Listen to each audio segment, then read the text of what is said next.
அனைவருக்கும் வணக்கம். இந்த மாமன்றத்தில் என்னுடைய முதல் பேச்சு.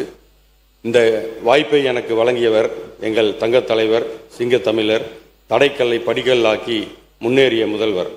ஒவ்வொரு வீட்டுக்குள்ளும் ஒளிரும் விளக்கு, தமிழ்நாட்டில் இனி நிரந்தர கிழக்கு, மாண்புமிகு முதலமைச்சர் திரு ஜோசப் விஜய் அவர்கள். அவருக்கு நன்றி என்ற ஒற்றை சொல் போதாது. தமிழ் மொழியின் எல்லா வார்த்தைகளையும் கூட்டி நன்றிக்கு ஒரு வார்த்தை உருவாக்கினால் அந்த சொல்லையே அவருக்கு நான் காணிக்கையாக்க விளைக்கிறேன். ஏனென்றால் 1927 எனது பாட்டனார் திரு நஞ்சப்பத்தேவர் அவர்கள் முதலாக நீதி கட்சியில் கையெழுத்திட்டார். 1929 அவர் முதலாக பெரியாரை கோவைக்கு அழைத்து வந்து முதல் சொற்பொழிவாற்றியவர். அதற்கு பிறகு எனது தாத்தா திரு யூகேஎன் ராசு மற்றும் எனது தகப்பனார் ஆகியோர் கடந்த ஆண்டு வரை நாங்கள் ஒரே ஒரு கட்சியிலே தான் இருந்து வந்தோம். இன்று இந்த ஜனவரி மாதம்தான் நான் தலைவரை பார்த்து இந்த கட்சியில் சேர்ந்தேன். இதற்கு முன்னால் நிகழாத ஒரு பெரும் புரட்சியை எங்கள் முதலமைச்சர் நிகழ்த்தியிருக்கிறார். ஒவ்வொரு தேர்தலையும் தீர்மானிக்கும் சக்திகள் ஜாதி, மதம், பணம் என்ற 3 இருந்திருக்கின்றன.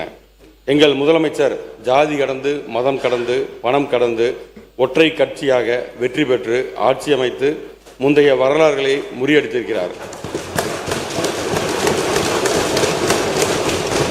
இந்த உலகத்தை காற்று மண்டலம் சூழ்ந்திருப்பது போல் தமிழகத்தை விஜய் மண்டலம் சூழ்ந்திருக்கிறது. மாண்புமிகு முதல்வர் அவர்களே, உங்கள் பொது வாழ்க்கையில் குறுகிய காலத்தில் இத்தனை தடைகளை சந்தித்த தலைவன் நீங்கள் மட்டுமே. சோதனையின் கொம்பை ஒடித்து சாதனை ஆக்கினீர்கள். நீங்கள் பாடிய பாடலே நினைவுக்கு வருகிறது. புயல் மையம் கொண்டால் மலை மண்ணில் உண்டு, எந்த தீமைக்குள்ளும் ஒரு நன்மை உண்டு. தீமைக்குள்ளும் நன்மை கண்டறியும் உங்கள் போர்க்குணம் புதிய தலைமுறைக்கு வழிகாட்டுகிறது. ஆட்சிக்கு வந்த இந்த குறுகிய காலத்தில் லஞ்சமற்ற அரசை அவர் அமைத்திருக்கிறார் என்பதை நெஞ்சை நிமிர்த்தி சொல்லலாம். அடித்தட்டு மக்கள் சொல்கிறார்கள், விவசாய பெருமக்கள் சொல்கிறார்கள், தங்க தாய்மார்கள் சொல்கிறார்கள், ஒடுக்கப்பட்ட மக்கள் சொல்கிறார்கள், அரசு அலுவலகங்களை அணுகுகின்றவர்கள் சொல்கிறார்கள். என்ன மாயம், லஞ்சம் என்ற போய் ஒளிந்துவிட்டதே. லஞ்சம் வாங்கவும் லஞ்சம் கொடுக்கவும் அஞ்சுகிறார்களே. இதுவல்லவோ ஆட்சி, இதுவரை காணாத காட்சி, இதுதான் தமிழகத்தின் மாட்சி. இந்த ஆட்சிக்கு வேண்டும் நீட்சி என்று கடைசி குடிமகன் நினைக்கிறான். இந்த புரட்சியை செய்த புதுமை தலைவர், புரட்சி செம்மல் எங்கள் மாண்புமிகு முதலமைச்சர் திரு ஜோசப் விஜய் அவர்களுக்கு என் வணக்கத்தையும் நன்றியும் தெரிவித்துக் கொள்கிறேன். மாண்புமிகு முன்னாள் அமைச்சர் நேற்று பேசும்போது சொன்னார்கள், கடந்த 5 ஆண்டுகளாக நாங்கள் எப்போவுமே டென்ஷனாக தான் இருப்போம் அப்படின்னு. அதுக்கு காரணம் கதவை தட்டுறவங்க ஈடியா விஜிலன்ஸான்னு தெரியாமல் நாங்கள் எப்போவுமே டென்ஷனாக. வெயிட் வெயிட் வெயிட் உட்கார.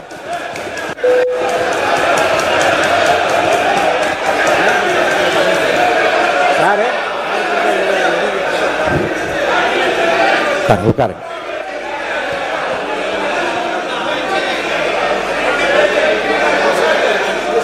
இது எனது முதல் பேச்சு.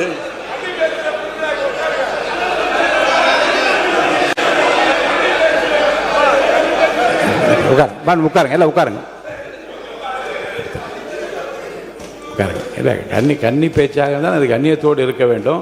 அது என்ன இல்லைங்க. உட்காருங்க. என்ன பள்ளிக்கல்வித்துறை அமைச்சர் உட்காருங்க. எடுத்துடல, இருங்க.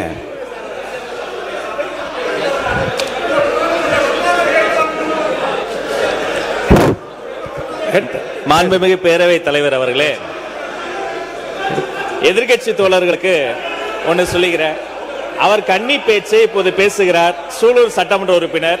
அவர் பேச்சில் ஆட்சேபனை இருந்தால் பேரவைத் தலைவர் அவர்கள் அதை ஆய்வுக்குட்படுத்தி பின்னர் பேரவைத் தலைவர் ஒரு நல்ல முடிவை தெரிவிக்கப் போகிறார்.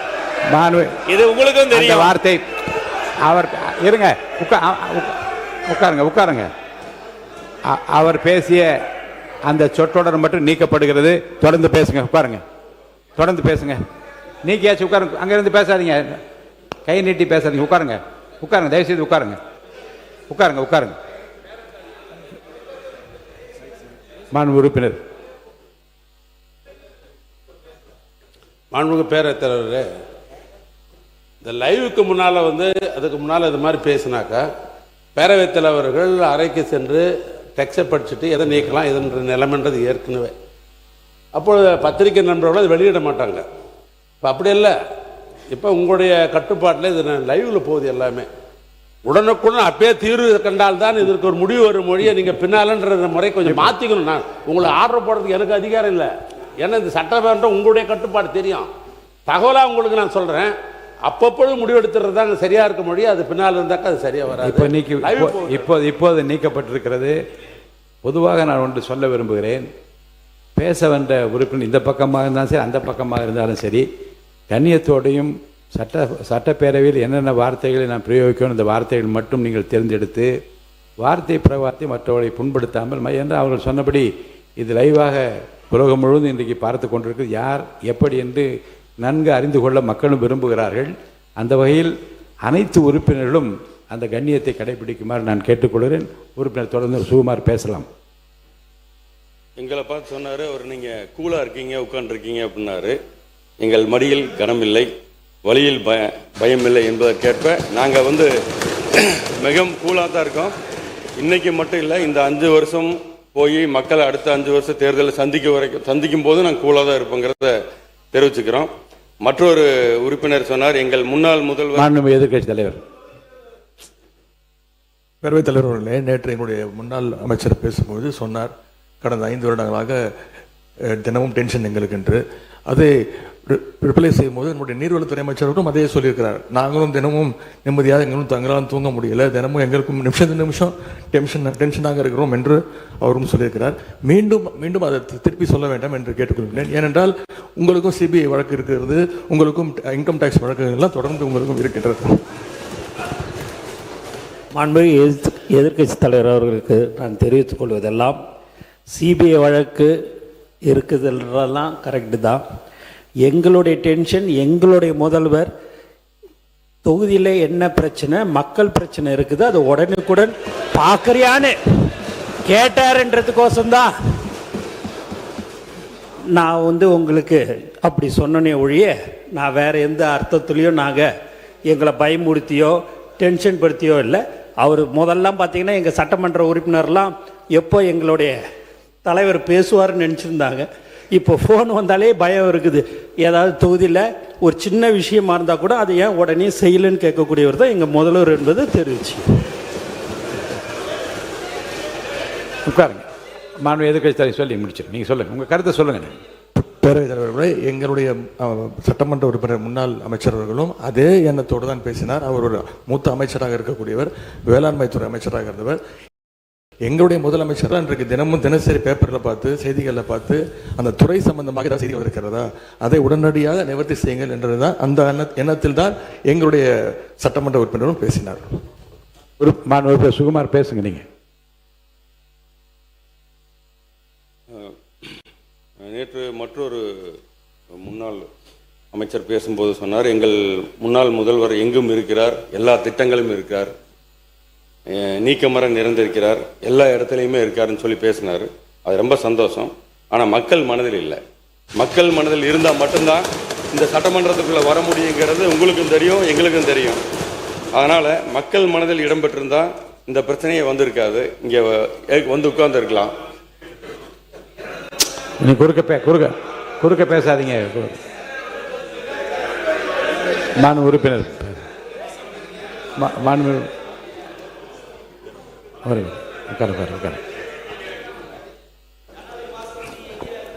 மாண்புமிகு பேரவைத் தலைவர்களே, மாண்புமிகு உறுப்பினர்கள் கடந்த ஆண்டு ஆட்சியில் இருக்கும்போது யார் கூட சுற்றிக்கிட்டு இருந்தார் என்பது உலகத்துக்கு தெரியும். எங்களுடைய ஊரக தொழில்துறை அமைச்சர் ஐபி குடன் அவர் கூட இருந்தார், பழகினார் இருந்தார். ஆனால் நாங்கள் படுற டென்ஷன் அவருக்கு தெரியும். நாங்கள் எதுக்காகனா மக்களுடைய பிரச்சனைகளை அன்றாடம் பார்க்க வேண்டும், அமைச்சர்களும் சட்டமன்ற உறுப்பினரும் இருக்க வேண்டும் என்று எங்களுடைய தலைவர் அவர்கள் கூறிய அனுப்பி நாங்கள் பண்ணிடுறோம். அதுபடி எங்கள் திட்டமும் மக்களுக்கு செல்ல வேண்டும். கிட்டத்தட்ட இப்போ யார் மனதில் இல்லைங்கிறார். 1,31,00,000 பெண்களுடைய மனதிலே அவர் குடியிருந்து கொண்டிருக்கிறார்கள். அதே போல இங்க புதுமை பெண் திட்டம் விளக்கம் வேண்டாம். உறுப்பினர் சொல்லிட்டீங்க, அவர் கருத்துக்கு தப்பு சொல்லிட்டீங்க, அதோட நிறுத்திடுங்க. போதும் போதும் போதும், உட்காருங்க. மாண்பு உறுப்பினர் கருத்து சொல்லுகிற போது ஒரு கான்ட்ரவர்சி இல்லாமல் நீங்கள் முடிச்சிருங்க. ஏன்னா நீங்கள் சொல்லுகிற போது மிகப்பெரிய திராவிட பாரம்பரியத்து குடும்பத்திலிருந்து வழித்தோன்றலாக இருக்கின்றீர்கள். அந்த கண்ணியத்தையும் கௌரவத்தையும் காப்பாற்ற வகையில் நீங்கள் தொடர்ந்து பேச வேண்டும் என்று நான் கேட்டுக்கொள்கிறேன். இல்லை, இப்போ ஒருத்தர் அங்கே பின்னாலன்னு சொன்னாங்க, நீ எங்கே பின்னாடி முன்னாடிலாம் வேண்டாம், என்னை பார்த்து எனக்கு நீங்கள் பதில் சொல்லுங்கள், தொடர்ந்து பேசுங்க. இல்லை, நான் இருந்த திமுக தான் இல்லைன்னு நான் சொல்லலை. அதாவது என்னைக்கு வந்து சப்ஜெக்ட் வாங்க, அவங்களுக்கு பதில் சொல்ல வேணாம். நீங்கள் அது சொன்ன நீதிநிலை அறிக்கை வேணாம் பற்றி பேசுங்க. நான் எல்லாத்தையும் என்னை விட ஒரு வயசு பெரியவங்களாக இருக்கிறதுலேருந்து எல்லாத்தையும் நான் மதிக்கக்கூடியவங்க தான். நான் அதில் வந்து நான் தவறாக எந்த கருத்து நான் சொல்ல, நான் இருக்கிறது மக்கள் நினைக்கிறதையும் மக்கள் என்ன மாதிரி நடந்துக்கிட்டாங்கிறது தான் நான் சொல்கிறேன். நான் போதும், உட்காருங்க. மாண்பு உறுப்பினர் உட்காருங்க. வேண்டாம், இப்போ அவர் வந்து இல்லை, அவரை திருத்தி கொள்ளுகிறப்ப நீங்கள் விடுங்க.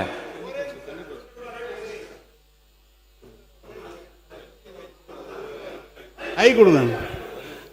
உறுப்பினர் அவர்கள் சொன்னார், கடந்த கால ஆட்சியினுடைய முதல்வர் மக்கள் மனதிலே இல்லை என்றெல்லாம் சொன்னார்.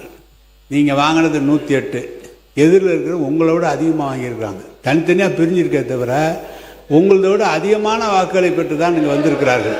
எனவே நீங்கள் அதிமுக நான் 79 72 இடங்கள் இருக்கிறது. அவை முன்னவர் அவை 72 இருங்க, ஒரு நிமிஷம் நான் சொல்லிடுறேன், நீங்கள் சொல்லுங்கள், நான் சொல்லிடுறேன். நீங்கள் வாங்கிய வாக்குகள் 108 இடம், 35% அங்கே வாங்கியிருக்கிறது கூட வாங்கியிருக்காங்க. தனித்தனியாக பிரிஞ்சிருக்கு. எங்ககிட்ட இருக்கிறவங்க தான் உங்ககிட்ட வந்து ஆதரவு தெரிவிச்சிருக்காங்களே தவிர எங்கள் தலைவர் எப்போதும் மனதில் இருக்கிறவர், எப்போதும் மக்கள் இருக்கிறவர். நீங்களே சொன்னீங்க, ஐயா தந்தை பெரியார் அதற்கு பிறகு தொடர்ந்து திராவிட இயக்க கொள்கையில் இருந்துதான் வந்தவன் என்று. எனவே மக்கள் மனதில் இருக்கிற காரணத்தால் தான், நீங்களும் அதில் இருந்த காரணத்தால் தான் இன்றைக்கு கூட நீங்கள் சட்டமன்ற உறுப்பினராக வந்திருக்க முடியும். மாண்பு உறுப்பினர், அங்க விசில் சின்னத்துக்கு மட்டுமே எல்லா தொகுதியிலும் ஓட்டு கேட்டு வந்திருக்கு. அவை முன்னவர் ஒரு பேரவைத் தலைவர் அவர்களே, மாண்பு துணைத் தலைவர் அவர்கள், எதிர்க்கட்சி துணைத் தலைவர்கள் இங்கே பேசுகிற ஒரு கருத்தை சொன்னார்கள். 108 பெரிதா எங்களது பெரிதா என்று கேட்டார்கள். சின்ன குழந்தையை கேட்டால் கூட 108 தான் பெரிதுன்னு சொல்லுவாங்க. ஒன்று, 97 பேர்களை வைத்துக்கொண்டு ஒரு ஆட்சி நடத்தியவர் நீங்கள் என்பதை மறந்துவிடக்கூடாது. மாண்பு உறுப்பினர் சுகுமார், விவாதத்துக்கு வாங்க, பொருள் குறித்து பேச ஆரம்பிங்க. பேரவைத் தலைவர் அவர்களே, எனது சூலூர் தொகுதியின் எனக்கு வாக்களித்து என்னை இங்கே வரலாற்று சிறப்புமிக்க இந்த பேரவையில் எனக்கு வாய்ப்பளித்த எனது சூலூர் தொகுதி மக்களுக்கு என் நன்றியை தெரிவித்துக் கொள்கிறேன். எனது சூலூர் தொகுதியின் 900 ஆண்டுகளுக்கு முன்பு சுந்தர சோழன் என்பவரால் ஒரு பெரிய குளம் ஒன்று வெட்டி வைக்கப்பட்டது. அது தற்போது சிறிய குளம் பெரிய குளம் என்று இரண்டாக பிரிக்கப்பட்டிருக்கிறது. அது ஒரு 400 ஏக்கர் அளவில் இருந்த இந்த குளமானது தற்சமயம் ஒரு 240 ஏக்கரா குளமாகவே இருக்கிறது. இந்த குளமானது ஒரு கழிவு நீர் உள்ள போய் ஒரு 3 அடி வரைக்கும் செக்மெண்ட் ஆகி பக்கத்தில் இருக்கிற தோப்பு கூட காஞ்சு இருக்கிற அளவுக்கு இருக்கிறனால அதை வந்து அந்த ஒரு சுற்று வட்டாரம் 16 கிலோமீட்டர் அளவுக்கு அந்த நீர் ஊற்றுவல் போகாததின் காரணமாக ஒரு விஷத்தன்மையாக மாறி பறவையே குடிக்க முடியாத அளவுக்கு ஒரு மோசமான சூழ்நிலையாக இருக்குது. அதை வந்து தூர்வாரி தரும்படி நமது அமைச்சர் அவர்களை கேட்டுக்கொள்கிறேன். சூலூரிலிருந்து தெற்கே ஜெயகிருஷ்ணா வரை 35 கிலோமீட்டர் 2005 குடிநீர் 2005ஆம் ஆண்டு குடிநீர் பதிக்கப்பட்டது, குழாய் பதிக்கப்பட்டது. 2011 மக்கள் தொகைக்கேற்ப குடிநீர் வழங்கப்பட்டு வருகிறது. ஆனால் இன்று 2 மடங்கு மக்கள் தொகை அதிகமானபடியால் அந்த குடிநீரானது 45 நாளுக்கு ஒரு முறை மட்டுமே அந்த பகுதியை கடந்து செல்கிறது. அதனால் குடிநீர் இணைப்பு மற்றும் புதிதாக ஏற்பட்ட நகரங்களுக்கு குடிநீர் வசதியை தர இயலவில்லை. மேலும் எந்த ஒரு தொகுதியின் எந்த மூலைக்கு சென்றாலும் இலவச பட்டா மற்றும் இலவச இடம் கேட்டு இன்னும் இருக்கிறார்கள். எத்தனை ஆண்டுகளாக இந்த பிரச்சனை இருக்குது என்றால் 40 ஆண்டுகளாக இருக்குது. 40 ஆண்டு வரை நாங்கள் இருக்கோம், இந்த இடத்துல குடிசை போட்டிருக்கோம், எங்களுக்கு வந்து வீடு இல்லை, சொந்தமாக இடம் இல்லை அப்படிங்கிறாங்க. நான் கேட்குறது என்னென்னா, நாம் ஆட்சிக்கு வந்து இன்று 91வது நாள் இதற்கு முன் ஆண்டவர்கள் ஏன் அந்த வேலையை செய்யவில்லை தான் என்னோட கருத்து. 40 ஆண்டு காலம் ஒரு குடிசையாக போட்டு இருக்கிறாங்க. அப்படிங்கும்போது 40 வருஷம் அவங்களுக்கு தாசில்தார் ஆஃபீஸ், கலெக்டர் ஆஃபீஸ் எல்லா பக்கம் போயிருக்காங்க. அப்படிங்கும்போது அவங்களோட குறை ஏன் இன்னைக்கு வரைக்கும் நிறைவேறல? என்னோட தொகுதி எடுத்திங்கன்னா 5 லட்சம் பேர் வசிக்கிறாங்க. அந்த இதில் ஏன் இன்னைக்கு வரைக்கும் அந்த மாதிரி எந்த ஒரு திட்டம் செயல்படுத்தலை? எந்த இடத்துலையும் ஆரம்ப சுகாதார நிலையங்கள் இல்லை. 20 ஊராட்சிக்கு மேலே ஆரம்ப சுகாதார நிலையங்கள் இல்லை.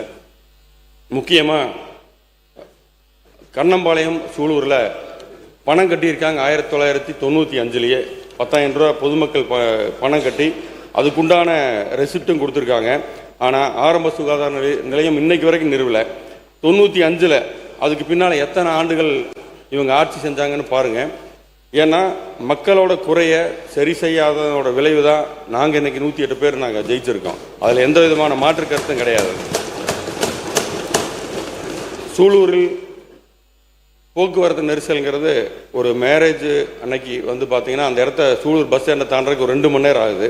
அதனால் அந்த சூலூரில் மையப்பகுதியில் ஒரு மேம்பாலமும், திருச்சி சாலையிலிருந்து கலங்கல் சாலை வரைக்கும் எல்லை அகலப்படுத்த வேண்டும் என்றும், கனியூர் டோல்கேட் அருகே சேலம் கொச்சின் சாலையிலிருந்து மாதப்பூர் சேலம் சாலையை அகலப்படுத்த வேண்டும் என்றும், இது இந்த மேற்கண்ட பணி CRIDP 2026-27 திட்டத்தின் கீழ் முன்னுரிமை அடிப்படையில் விரைந்து செயல்படுத்த வேண்டும் என்று கேட்டுக்கொள்கிறேன். அதுபோல் சூலூரில் ஒரு அரசு கலைக்கல்லூரி மற்றும் பாலிடெக்னிக், இது அந்த தொகுதியில் ஒரு அங்கிருந்து போகிறோன்னா ஒரு 40 கிலோமீட்டர் போனால் தான் அரசு கலைக்கல்லூரியும் பாலிடெக்னிக்குங்க. அப்போ அங்கே போய் படிக்கிற பசங்க எல்லாருமே கொஞ்சம் சிரமப்படுறாங்க. பஸ் வசதியும் கம்மியாக இருக்குது, போக்குவரத்தும். இப்போ கோயம்புத்தூரில் இருக்கிற ஆர்ட்ஸ் காலேஜில் போன தடவை சேர்க்கை புதுசாக சேர்க்கை 2000 பேர் மட்டுமே. ஆனால் அப்ளிகேஷன் 30,000 பேருக்கு வந்திருக்கு. அப்போ அதனால் அங்கே ஏழை நடுத்தர மக்கள் பாதிக்கக்கூடாதுங்கிறதுக்காக ஒரு அரசு கலைக்கல்லூரியும் பாலிடெக்னிக்கும் நான் வேணும்னு கேட்டுக்கிறேன். அதே மாதிரி அவனாசி அத்திக்கடவு நிலத்தடி நீர் செறிவூட்டும் திட்டம் ஒரு 1900 கோடியில் 2019 இது ஆரம்பித்து வருஷத்துக்கு 90 நாள் மட்டுமே தண்ணி ஏரியாவுக்கு வரும். இது மிகப்பெரிய குளங்கள் அந்த வழியில் இருக்குது. அதுக்கு கடைசி வரைக்கும் அந்த குளங்கள் தண்ணி சேர்றதில்லை. சேர்ந்தால் மட்டும்தான் நிலத்தடி நீர் டெவலப்மெண்ட் ஆகும். சூலூரில் தண்ணி பஞ்சம் நிறைய இருக்குங்க. ஏன்னா சூலூர் கோயம்புத்தூர்லேயே மேடான பகுதி. அதனால் அந்த அத்திக்கடவு திட்டத்தை நீர் செறிவூட்டும் திட்டத்துக்கு இன்னும் கொஞ்சம் பண பற்றாக்குறை இருக்குங்கிறாங்க, மெயின்டெனன்ஸுக்கு மட்டும்.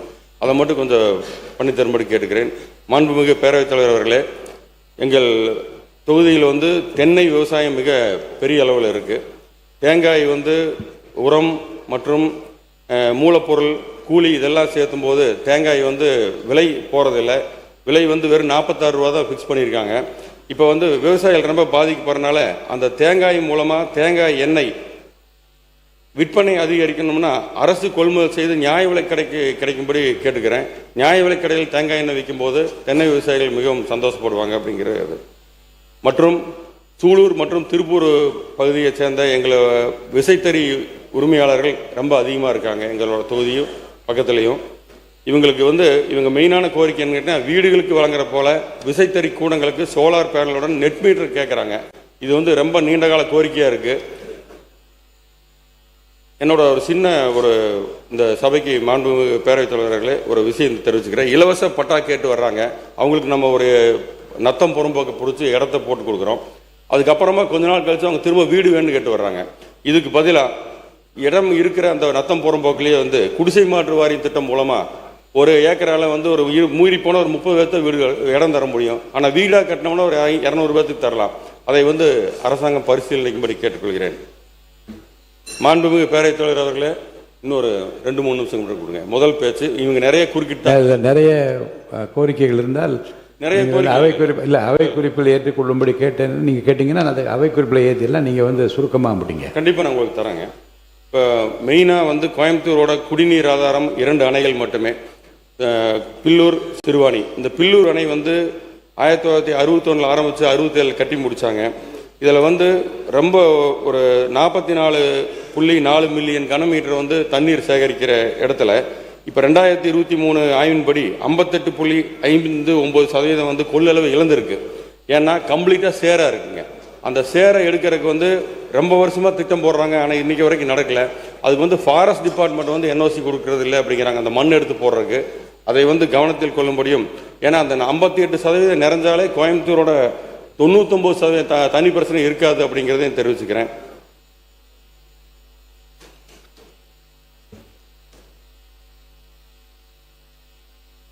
மாண்புமிகு பேரவைத் தலைவர் அவர்களே,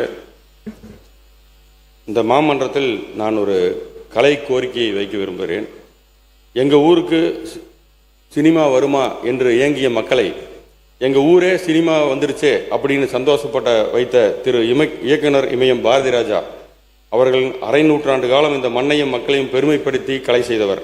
அவருக்கு தமிழ்நாட்டு அரசின் சார்பாக தேனி மாவட்டத்தில் அவர் அடக்கம் செய்யப்பட்ட இடத்தில் தமிழ்நாடு அரசு அவருக்கு ஒரு மணி மண்டபம் கட்ட வேண்டும் என்ற கோரிக்கையும், அவருக்கு தாதா சாஹேப் பால்கே விருது வழங்க மத்திய அரசுக்கு தமிழ்நாடு அரசு பரிந்துரைக்க வேண்டும் என்ற கோரிக்கை தமிழ்நாட்டு மக்களின் சார்பாகவும் கலை உலகினரின் சார்பாகவும் நான் வேண்டி விரும்பி கேட்டுக்கொள்கிறேன். எனக்கு பேச வாய்ப்பளித்த உங்கள் அனைவருக்கும் என்னுடைய நன்றி. மாண்புமிகு உறுப்பினர் முனைவர் திருமதி